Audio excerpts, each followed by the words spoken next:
say good morning, but it is evening. Good Monday night, everybody. Nice. Yay. Um, Welcome to Monday Night Astrology. It's the same old astrology, just now with wine instead of coffee. Maybe It makes it water. more fun. Or a sleepy Yeah. time tea. Sleepy time tea, all the things. It's perfect. Thanks everyone for joining us at our new time. We are going to be consistently streaming on Mondays at around 7 p.m. Mountain Standard Time. But wherever you are, whatever time this is for you, this is it. But I'm so excited for our class today with Julie. Oh, on this side, Julie and Elle. And it's going to be a blast. We're going to be talking all about rising signs. So I'm really excited about all of that. Also, I'm Megan. I don't think I said my name, but it says it on the corner. So, but I just wanted to talk a little bit about. So we are with the Academy of Logic and Light, and we are a community educational platform that provides a safe space for people to practice their spirituality without indoctrination. We have monthly meetups in person, and we're going to be starting virtual full moon ceremony circle things. So if you can't make it, if you're not here in the Salt Lake Valley where we're doing those, we would love to have you join us virtually. That's starting up new this year. We're so excited. We're also on YouTube, Instagram, TikTok, Facebook, and we have a group on Facebook all under the name Academy of Logic and Light. We also have Patreon, so if you're interested in supporting us monthly, we would love any donations over there.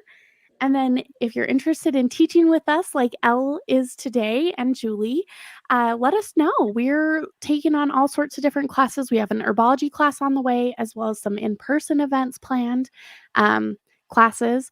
And then we have our astrology class, and we're always open to more. So if you're interested in working with us, reach out. We'd love to help you design that class and get you started with the Academy.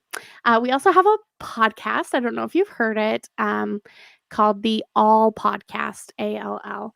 And I enjoy it. It's been pretty fun. I think we're going to have Elle as a guest on there soon. And we also have our Astrology After Dark that we do with Elle, and those ones are fun and unhinged. Very unhinged.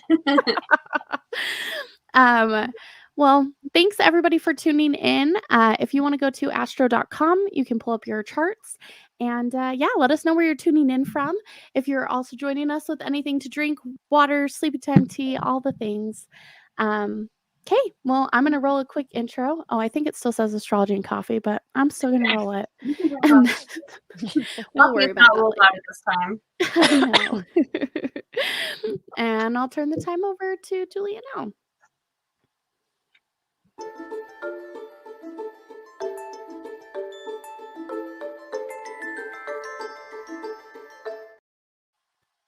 Ta-da! It's so weird. I was telling Megan, I've been paranoid all day. I'm like, oh my God, don't let me forget the live. I'm like, oh my God, what Me time? too. He's like, calm down. It's 4 o'clock. I'm like, I can't miss the live. Like, I have to be there. And he's like, you're going to be there. It's fine. Well, 7 p.m. also feels like almost midnight. So I was like also in the same boat. Megan said the same. She's like, oh. But, you know, it's a change. It's like, I'm like, man, like, I gotta make sure I'm on time. What am I gonna wear? Like, it's so weird. It's like your first day back at work or something. Yeah. Even though it doesn't feel like work. It definitely First feels day of school. new, that cardinal energy that we have, you know, like we're very new, starting something new. It's so fun. Yeah. I love it. I'm super excited about the ascendant. I love the ascendant. I feel like the ascendant is just as equally as important as your sun, if not more important. I low-key like the ascendant more for your chart, because honestly, when I do a reading, I start with the ascendant. I look at the ascendant. I look at the aspects of the ascendant, what the ruler of the planet that your ascendant is, or the sign that your ascendant is in, and we're gonna go over that. I'm gonna do it very slowly because it's so confusing when someone's like, oh, look at your house ruler and see where that sign is and in this house and what's that house ruler, and it's like, wait, what? How do I even find that? So I know there's been a ton of confusion with finding your your house ruler for your ascendant, and I'm going to go into that. I'm also going to give you options. I'm a traditional girl. I like the traditional astrology house rulers because there's certain signs that through time, modern astrology they've kind of shifted it. And so I'm going to go into that as well. So if you're confused, if you're a Scorpio, Aquarius, or Pisces rising, and you're like, I don't know what rules my planet, because it has shifted, it's changed. So if you're not sure, I'm going to go into that and what that kind of looks like, and give you options on how you want to, correlate your rising, chart ruler. So there's so many words here, by the way. I don't know if you want to read all the things. I do have some notes of my own for these. No, I can't read them. You're like, no, it's not happening Too today. small. I don't have, Mercury retrograde took my laptop, so I can't see very well, but all the slides are on Etsy for sale, and I think Megan will post a link to them, and they're 99 cents, or you can do it the old-fashioned way that's free and like pause and read the slide and take notes. Up to you guys. We try to keep it as free and affordable as possible. As simple as possible. Yeah. All right. So first off, I'm just going to go into like what ascendant means. And technically the term for it is rising in power or influence. And so that's the definition of ascendant, rising, whatever, however you want to look at it. So when you look at your chart, you have your piece of pie, this whole circle that we have here. And I don't really have a mouse to do this. So you can see where the yellow box is, or orange, I don't know, maybe it's orange on some. That's where your ascendant is on the left-hand side if you're looking at the screen. And you'll see the AC, and then on the other side it says DC, and I'm going to go into that as well. So your ascendant is the eastern horizon of the exact time that you were born in the exact location that you were born. So when you were born, or before you were born, you were, if you look right above that line, you see in this one you have like in the middle of the circle, like closer to the smaller circle in the middle, you can see the numbers. There's 1, 2, 3. And as you look at those, you can tell that they go counterclockwise. And so if you've been following along and you are, kind of aware of the houses and the things of astrology, we always talk about the 12th house as being a very challenging house. And I promise there's a reason for me to talk about the 12th house. It's always like hard, it's difficult, it's loss, it's stressful. It's kind of a surreal house. It's very mystical. One of the things about it exists without physical form, and this is 12th house energy. And when you are right before you're being born, before you cross over from, the womb into this life, you are residing, your soul is residing in that 12th house. So just to give you, maybe this helps with perspective, the moment that you're born, you come into the world, and that is where your ascendant lies. It is the exact moment of your birth. So there is a huge significance there, because anyone can be a Libra, anyone can be a Capricorn, but we all have different ascendants. It's different degrees based on different times or angles of the earth, wherever you were born at. So it does fluctuate and change, and it gives you like a very individual chart. It makes your chart individual. It also sets up your houses for what the house rulers are in each house. So your ascendant is going to always rule your first house. Your whatever is after if you have an Aries ascendant, that Aries rules your first house. Taurus is going to rule your second house. Gemini is going to rule your third house, and so forth. And depending on which system you use, I use Placidus. A lot of people use whole signs. So if you use whole signs, they will line up perfectly on each house. That will never shift or change. I just don't see the world that perfect. I feel like it needs to fluctuate. I think the axis, this is just my personal opinion. And so I use Placidus because it does alter, it changes. You can have 2 house rulers in the same sign. My 5th and 6th house are both ruled by Taurus, because Taurus goes all the way through. Now, my 3rd house, I have Pisces that doesn't touch either corner of, if you want to call it the piece of the pie or the house. It's just in the middle. It rules nothing. And we're going to go into that at some point too, but that's in a whole other class. So when you're looking at your ascendant, So I'm going to give everyone time to get your birth chart. If you know your ascendant, just be very aware if that's what we're talking about. So when I say your house ruler, it's going to be the ruler of your ascendant.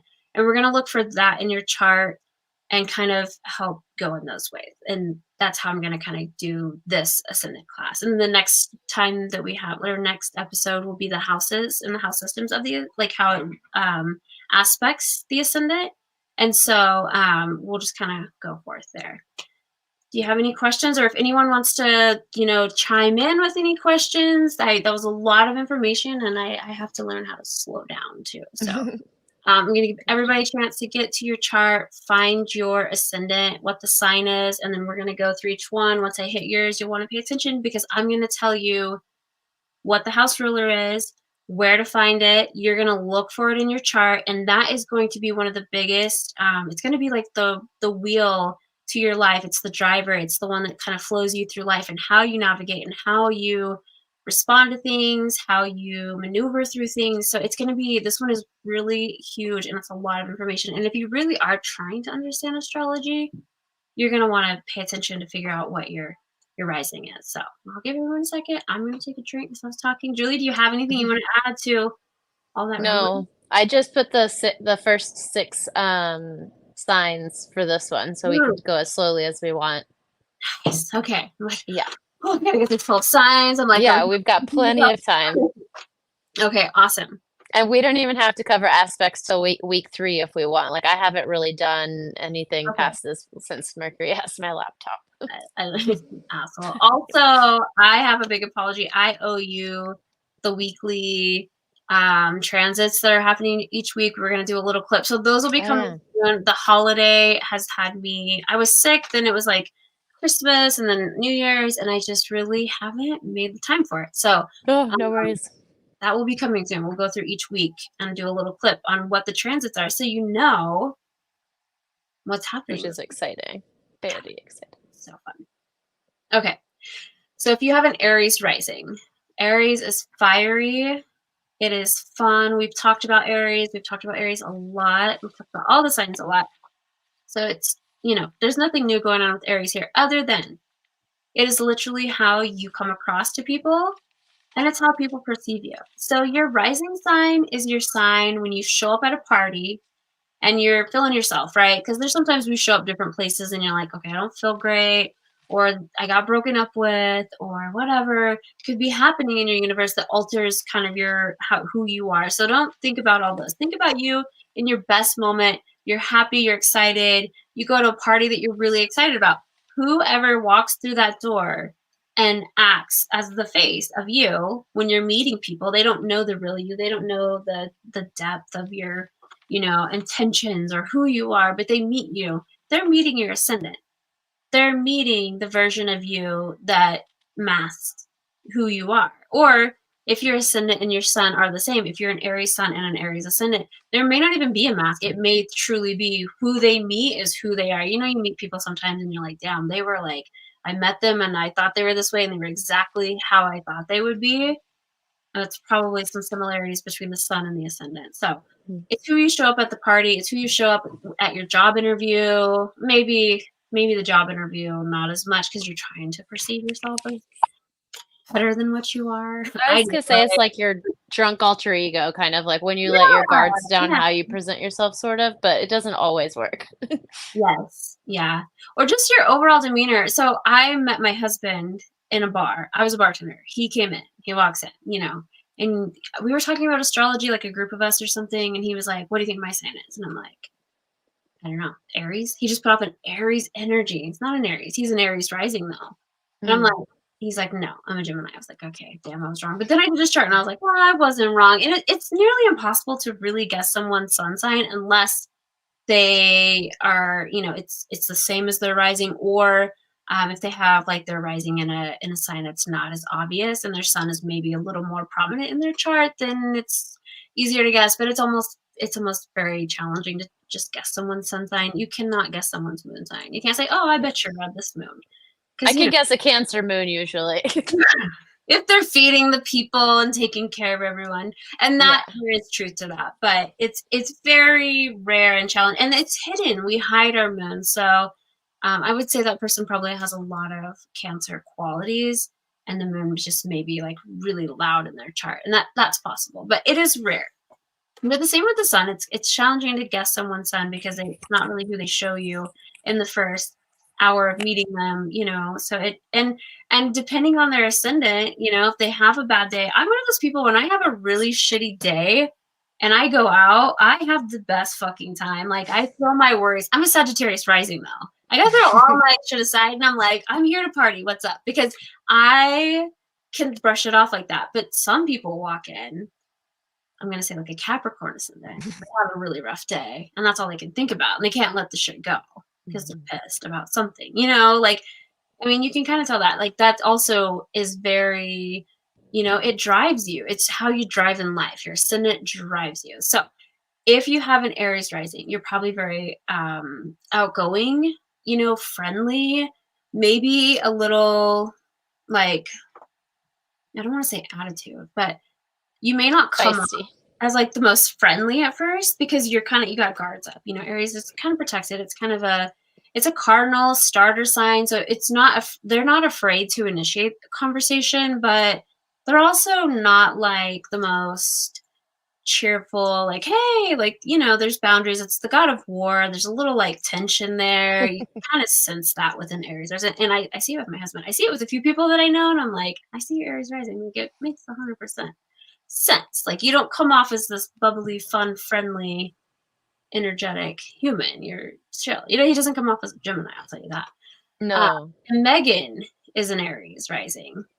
And she's more lighter. She's got some Pisces. She's got different things going on in her chart. But they can be kind of intimidating. They can be, they're hard to read at first. They are kind of restricted back. So if Aries is your rising though, you need to look at where Mars is in your chart. Mars rules Aries.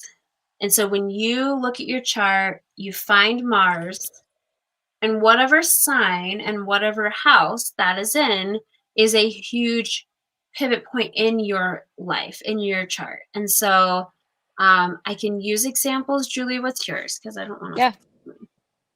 You're a Leo ascendant. So your sun is in Capricorn in the 5th house. Yeah. Look at me go. Impressive. I'm like, I'm not looking at my phone, I promise.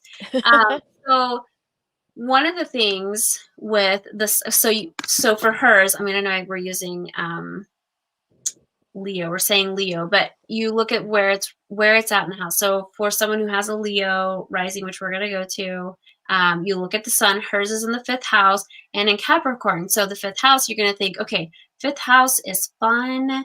It's creativity, it's children. And then Capricorn is kind of the opposite of that. So that's kind of a challenge for Julie in life, is that she likes to have fun. She gets put in these situations that are really fun, but she's also always had this like maturity and kind of this structure and what's the word I'm looking for? Like discipline. She's kind of had this discipline of like, I can have fun, but never truly lets herself have too much fun or lets it go too far. Have you ever been to jail? I don't think you've been to jail. I've been in the back of a cop car, but not to jail. Not to jail. Okay. Because this is like, all of my tattoos are a result of a little too much fun in a different country. Yeah. See, and that's what I'm saying. It's like you have fun and you're capable of it, but you pull yourself in before it goes too far. Before you have a criminal record. Before you have, you know, an ex-boyfriend tattooed across your forehead, or a rapper. You know, I've seen break across a girl's forehead once, and I kind of want to do a birth chart now that I say it, because what possessed you? I mean, you know, yeah, your fangirl level, I guess. I shouldn't judge. I'm gonna work on that. But anyway, so you get the point. You look at your rising. You look at the ruler, which in Aries, it's going to be Mars. Go to Mars. If your Mars is in Aries, then you've got a lot of fire there. And if it's in, you know, it can go through all the houses. That can take me forever to kind of go through. I don't have time to do all of those, but we've gone through the houses. We've gone through all the signs. Take each little thing that I've said about each house, like the first house is self and like physical discipline, like athleticism, things like that. Second house, possessions. Third house, siblings, communication. Fourth house, family. Fifth house, fun, creativity, children.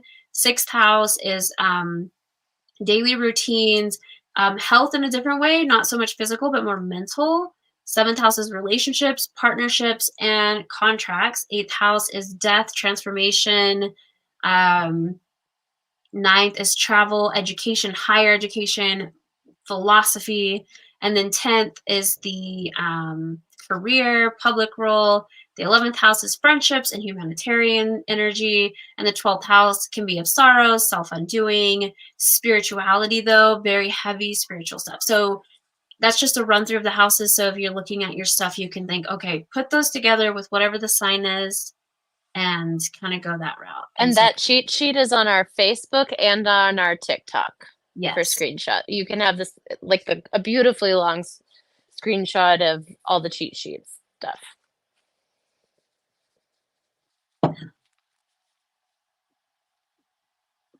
Someone said, no wonder I suck at parties. Everyone is meeting a Virgo. Is that Danny? She's like, wait a minute. She's like, this lady's very critical. Well, if Virgo, and we're going to go into that, but if Virgo is your rising, then you're going to look at your Mercury, because Virgo is ruled by Mercury. And that's the ship that's going to, not the ship, the wheel that's going to steer the ship of your life. So, Aries rising, these people are really good at starting things. They're self-starters. It's a cardinal sign. It's a fire sign. So there's passion behind these people. When you meet these people, they can be very fun, very lively, but also kind of intimidating, and they might like to fight. Depending on where other things are in their chart, they might be at the party the one that's like trying to fight people, possibly. Now, that's like between Leo and Aries energy, but I mean, Aries can be the same.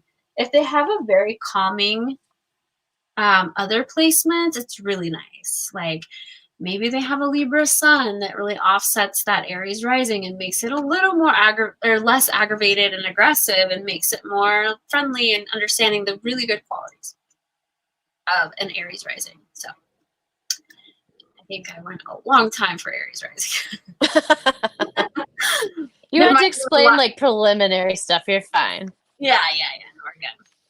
Okay, Taurus rising. So these people are very cautious. They come off cautious. I mean, you can have a Sagittarius sun with a Taurus rising, and I think that really complements the Sagittarius, because Sagittarius, if you have too much fire, too much craziness, they can be extremely wild.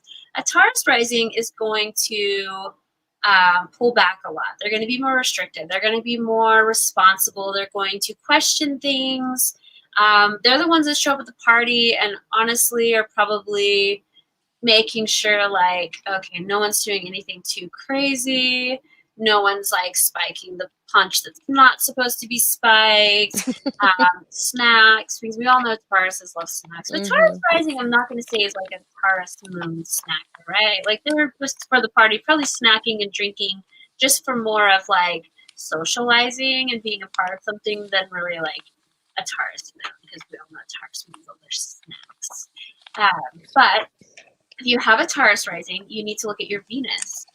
Taurus loves comfort, loves beauty, loves has a real aesthetic for things that are beautiful. And so when you have a Taurus rising, you automatically have an eye for beautiful things. You're attracted more to finer things in life. You might like art galleries. This is something that's very prominent in a Taurus rising. You're very attracted to things that are beautiful, beautiful people, beautiful cars. There's kind of this expensive taste that comes with a Taurus rising. Again, there can be other things in your chart that either make that louder or dim that down. But I mean, typically when you look at Taurus rising, there is something about this person. They probably dress very nice, or they're well dressed. And I don't mean like, you know, you meet people that like dress nice. Fair thing. You know, I'm a hippie. I'm always in like a sweatshirt. Like I clearly do not have a Taurus rising. People are just always dressed really nice. You see them and you're like, man, you're always like so to the nines, whatever. That's very Taurus rising energy. And they not only like to appear that way or come off that way, kind of a little snobby, a little snootish, like not that they're better, just that they look better, you know. And it's not that they're better than anyone. They took the time to look better. Why didn't you take time to like brush your hair today or put makeup on? Like I showed up at the party, I looked great, and you know they kind of have that kind of energy to them. But again, depending on other things in your chart. But if you look at your Venus and where your Venus is in your chart, what sign it's in, and what house it's in, this is going to be a huge area of your life of most importance. And you really need to pay attention to this because it's going to be a key point in your life. And so Venus is love. We all know that. It's relationships, how you love, all the things, comfort, beauty. So just kind of really wrap your head around what sign your Venus is in, what house your Venus is in, and how the two correlate. Does your Taurus rising trine your Venus? Does it square your Venus? Is it conjunct with your Venus? I mean, is it opposite? That can be fun. So look at the aspects. We've talked about aspects a little bit. It's a lot to wrap your head around, and I'm using terms more this go around so that it starts to click. And if anyone ever has questions, you can always be like, hey, you said this and it didn't make sense to me. I will always answer your questions. Mm-hmm. So direct message me, however you want to, make a comment on this post, I'll respond. And Julie and Megan as well can respond. But just in case you have questions. But Taurus risings, very aesthetically beautiful people and like to look nice, like nice things. And these people really should pay attention to where Venus is on the chart. Yeah, my friends, I just looked at her chart. So cute. She's got her sun is Taurus, her rising's Taurus, and then her Venus is Taurus, and her Venus, Mercury, Jupiter, and the moon are all in the first house. Wow. Is she beautiful? Yeah. Oh, yeah. Yeah. And she dresses nice and has nice things. And yes. And so I love that. I'm a hippie. I'm just not that way. I am like, I don't want my hair to look like I brushed it, and I don't want to look like I tried. I want to look pretty, but like I didn't try to look effortless.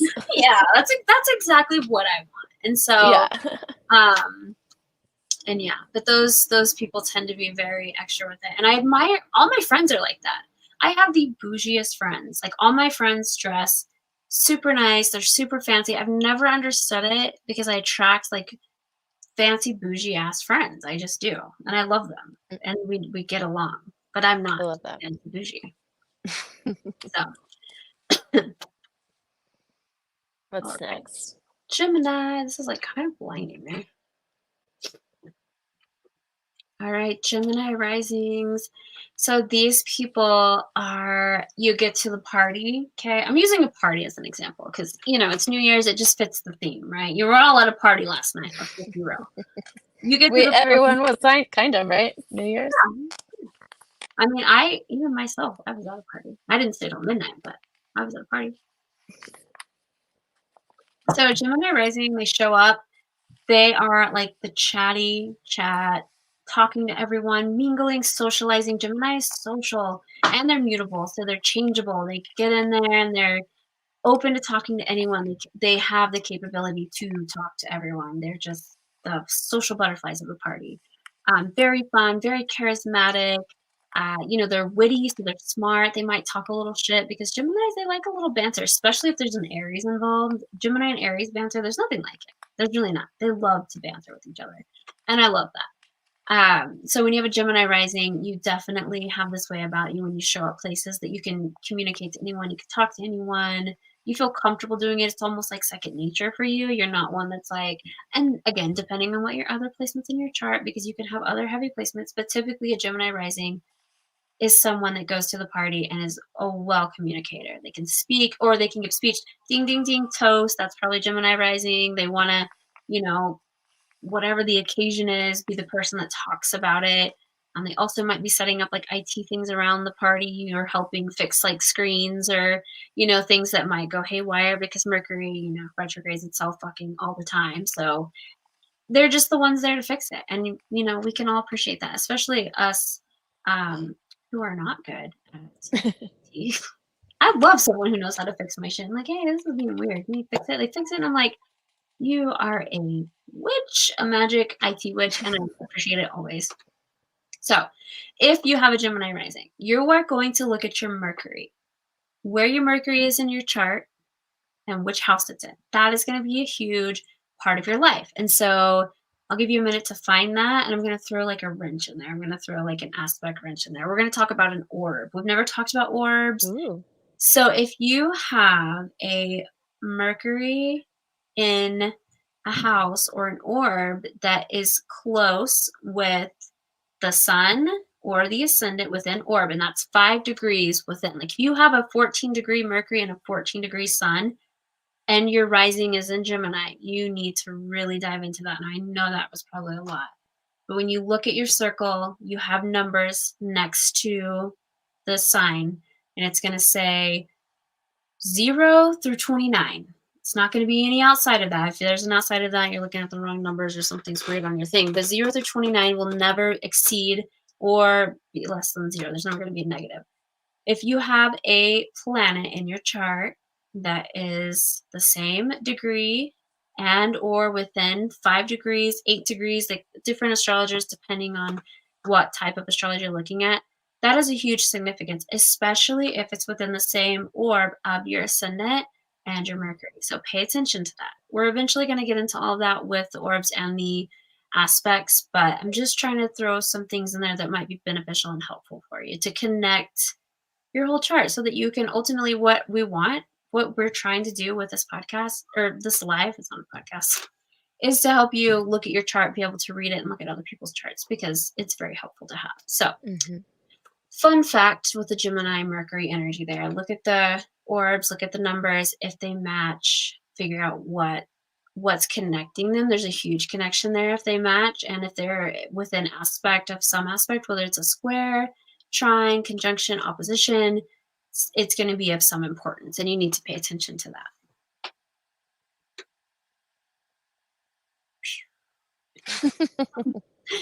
I'm like, I don't know how much to say and not say, but I'm going to throw a little bit more in this time. And if you have questions, you're just going to have to ask me because I'm trying to slow it down. Okay. Cancer rising. So these people, you think of Cancer, you think of the crab, the rising, when they show up to a party, they're not Gemini like. They're not anything like. They're honestly probably quiet in the corner, chilling, maybe having some snacks with some friends. Maybe they know they're not really reaching out. They're not trying to meet all the people. They don't care about communicating with everyone at the party. They just want to be in a little corner, maybe listening to some chill music, vibing, having a good time. Oh, we lost Julie, but that's okay. She'll be back, I'm sure.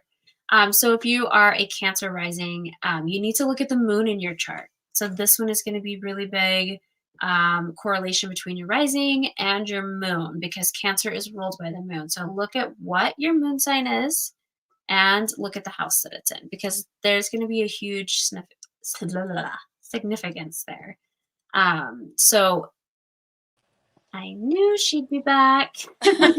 Mercury. Fucking Mercury. So yeah, if you have your moon in a really tight spot, it's not a good house.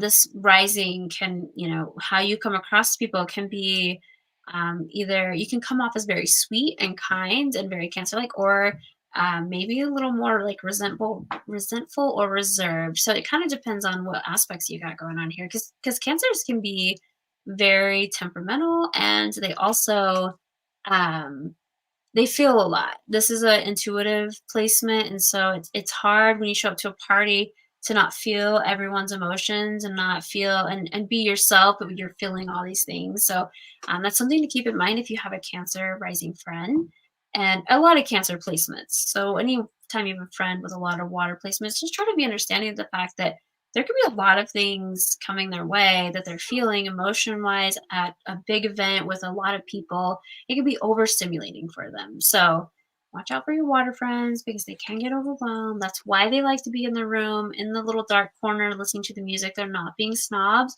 They literally may not be able to handle all the energies in the room.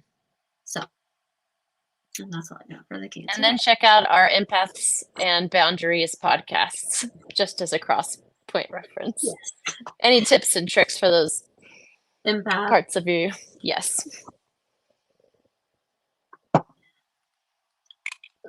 I need like a water girl. I have a kid.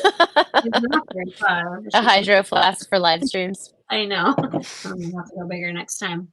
It's just like so much talking, and at the end of it, I feel like I'm like draining, and I'm like, yeah, like is this even like real life? You're giving us your all. I know. I'm like, And at the end, I'm just washed out, draining. Yeah. That's how I feel after most events. Yeah. Mine depends. All right, what's next? We have Leo. Oh, that's me. The But Leo I rising. can't change the slides, so Okay, that's fine. Oh, thank that's you. I can totally go through with the Leo. So Leo risings are the life of the party. They can be fun. They can be the center of attention, and they're totally okay with it. They can show up and be, just exciting, loud, fun. I'm very kind-hearted, like, oh, hey, how are you? Do you need this? Do you need a drink? Not like super cancer-like, but just like subtle, like, oh, like I see your drink's empty, and they'll just take the initiative and fill it up for you. Or very proactive. It's a fixed sign, so it's not like too much of a whoof when you walk into the room, but it is very fun. I'd say flirty. I find a lot of Leo rising. Are you flirty? Are you a flirty person? I've never been out with you, so I don't know, like, if you're flirty. I'd say that no, but sometimes it can be misinterpreted when I'm just being a dick and then they think I'm flirting somehow. They're like, But oh, you're calling me all these names. You must like me. they love it. But you also, I feel like your Capricorn really Yeah. tames that down. I think if you are like a Sagittarius sun or even a Libra sun, a Libra sun with a Leo rising. If you are a Libra sun with a Leo rising, I would put money on that you're probably one of the most flirty flirts of all time. Like, For calm sure. down when you're at a party or best, meetings with people, because I guarantee you it's a very flirty energy. So again, this is like the perfect example of how different things in your chart can make things like more like flame the fire or kind of like burn down the fire. And so Leo rising would say like a Libra, that's like flaming the Leo. Libras, they like beauty. It's ruled by Venus. There's that beauty energy.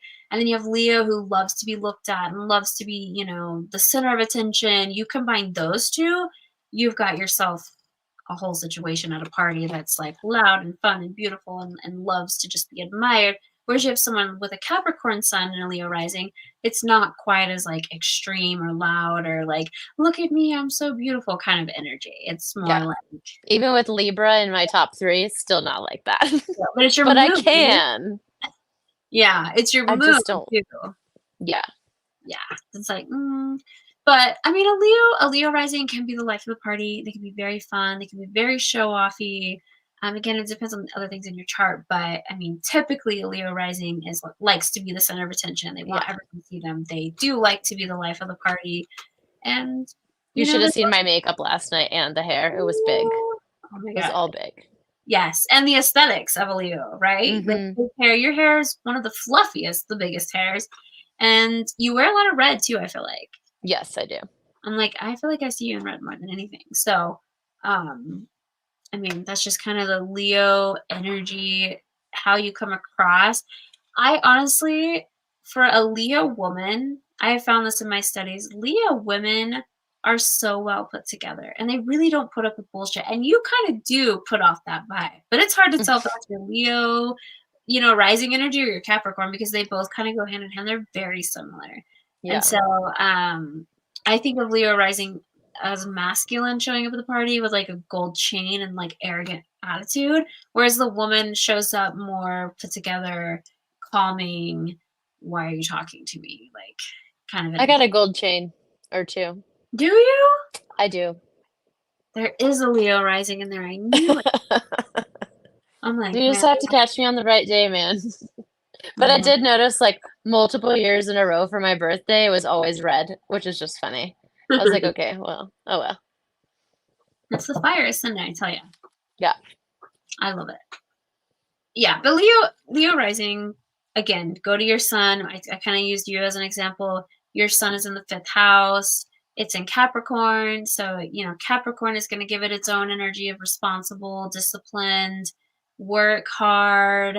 But it's in the play hard house. So it's like, I'm sure you've had a lot of fun. I mean, you've got tattoos in other countries. That's fun. Like, a lot of people can't say that. And so it is in the house of fun. Lust, fifth house, again, we can go through all the things of the houses, but it's a fun house. It's a good placement to have your sun. I love a sun in the fifth house. And Yeah, I think it helps my seriousness with the Capricorn stuff a little bit. Yeah, makes you lighter in a sense of like more free. You're pretty free for a Capricorn. That's not typical. Yeah, I agree. It's like, no. All right, Virgo rising. There you go, Danny. Sallies of the bunch. Remember when you offended everyone in a single sentence and just signed off about Virgo risings? And then the text messages afterwards, the repercussion. You got, not me. I was out. Yeah. I was like, I don't know. Message her. I don't know. Cuss her out. I don't know what far wide apart eyes looks like. I don't know.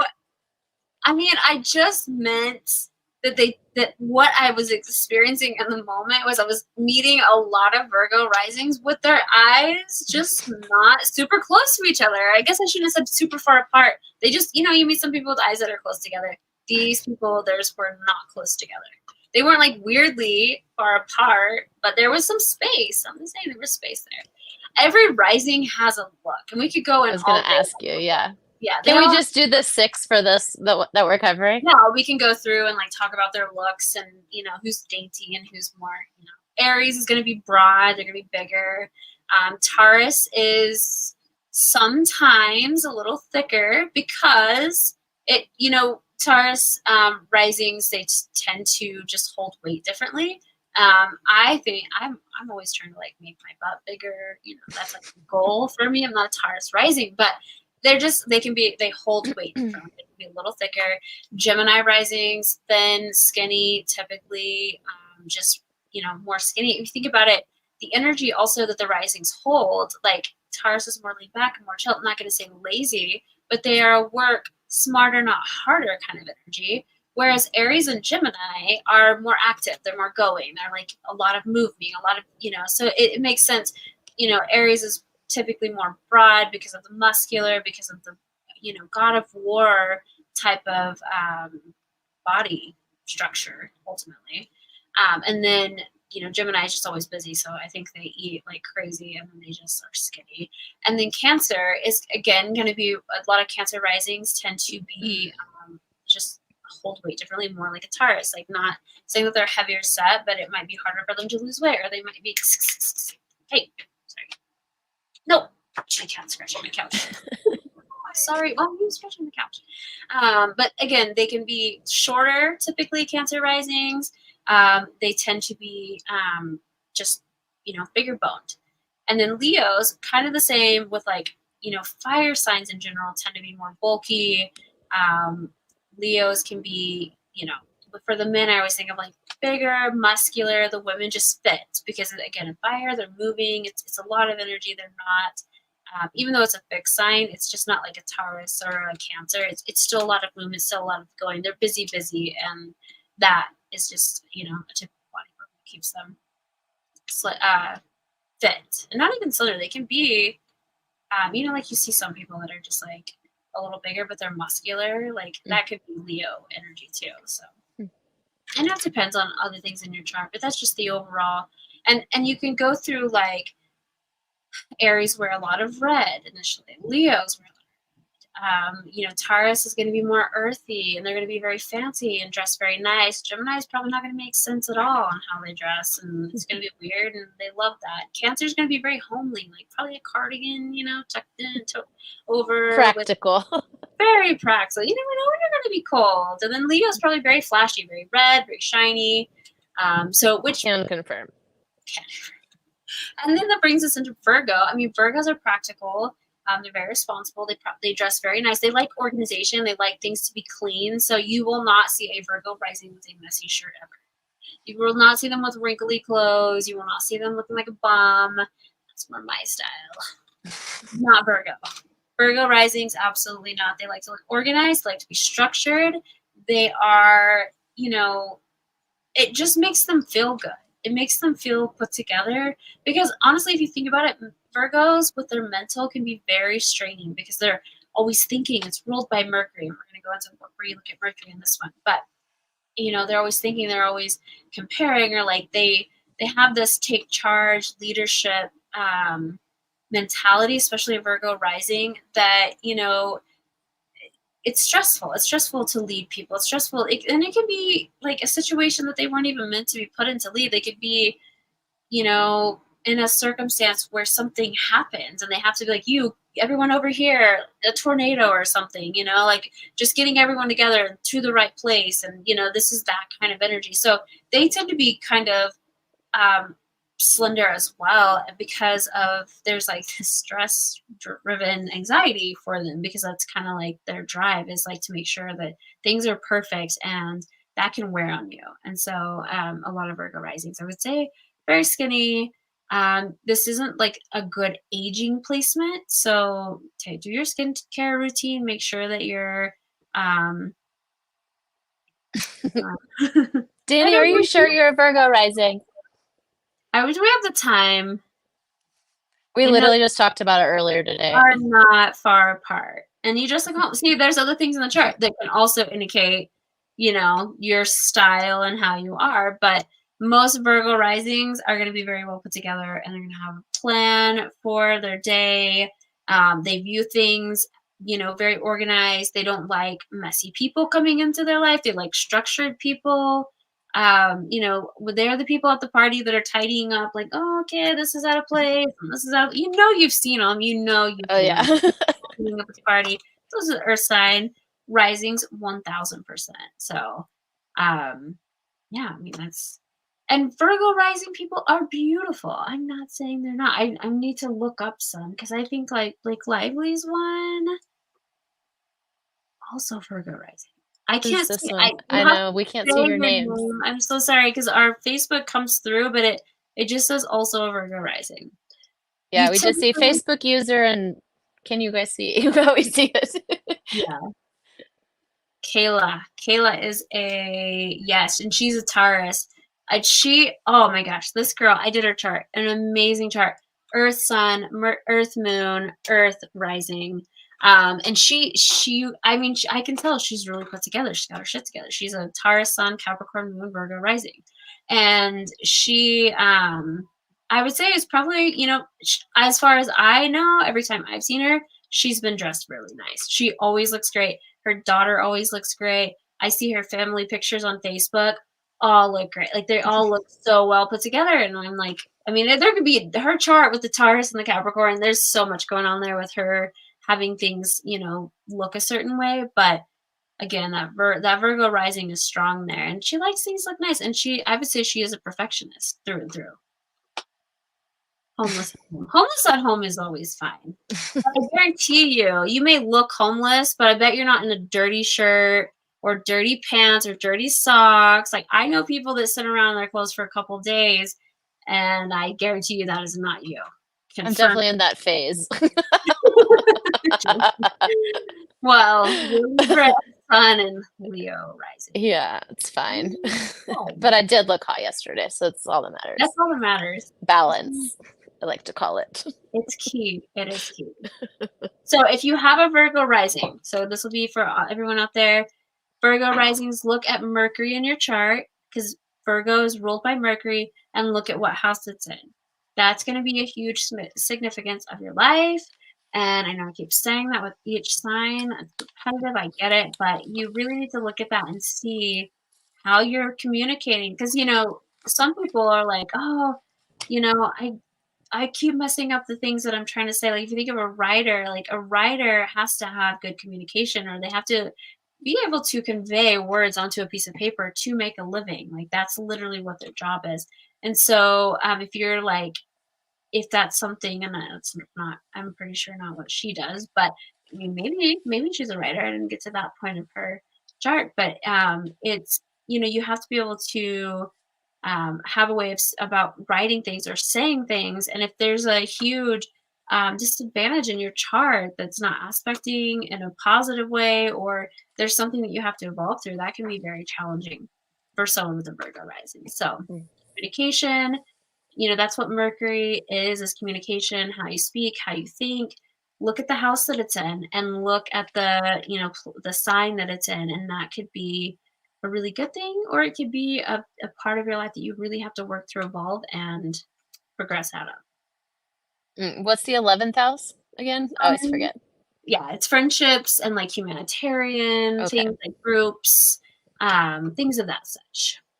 Awesome. Thank If you you. think of like the 9th house, I'll just give a fun little lesson. If you think of the 9th house, it could be groups of like religious statue, like churches, occults, like a coven, things like that is more 9th house. 11th house is more like humanitarian projects, like in another country, helping people get water, survival more of it. More like spiritual. external than internal. 100%. Yes. Okay, that's good to know. 9th and 11th. And then, we're the next ones we're doing next week. Yes. Yeah. So that's totally fine, because I just wanted to. So one of the things I think a lot of people have a challenge with when they are looking at like, which house system do I use?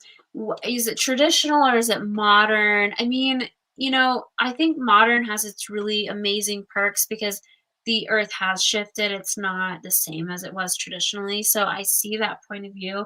I like traditional because I feel like it aligns with my stuff more. But that is, how I read charts, and it seems to be very accurate. But if you think about it, and this goes for the house systems too. If you look at someone's, this is like a perfect example that I can think of the best way to describe it. If you look at your eye and you're looking at it straight on, your eyes look a certain way, right? And it's right. That's what an eyeball looks like. If you turn to the side and side angle, you see the eye from a different perspective. Still the same eye. It just looks a little different, and it's a different perspective of it. That is exactly how the house systems work. Whether you do Placidus, whole, there's like so many that I don't even like know. There's like, sometimes I'm like, I don't even know what that means. And I play with them on mine a little bit just to kind of see what changes. But anyways, so that's just kind of a way to, determine which one you want to use. I don't use whole signs. I use Placidus because, again, I don't feel like putting a line on every single house to make it perfectly fit. In my opinion, it's just the world. The chart isn't structured. Nothing is that perfect. Nothing is exactly going to line up. To me, it makes more sense. It's on an axis. The earth is on an axis, and it aligns where it needs to align. So that's kind of, because in my chart, my 5th and my 6th house are both ruled by Taurus. If I were to do a whole chart, my 5th house would be ruled by Taurus, and my 6th house would be ruled by Gemini. But my 6th house is not ruled by Gemini. It's my 7th house is ruled by Gemini. And I will explain something with your ascendant is on the 1st house.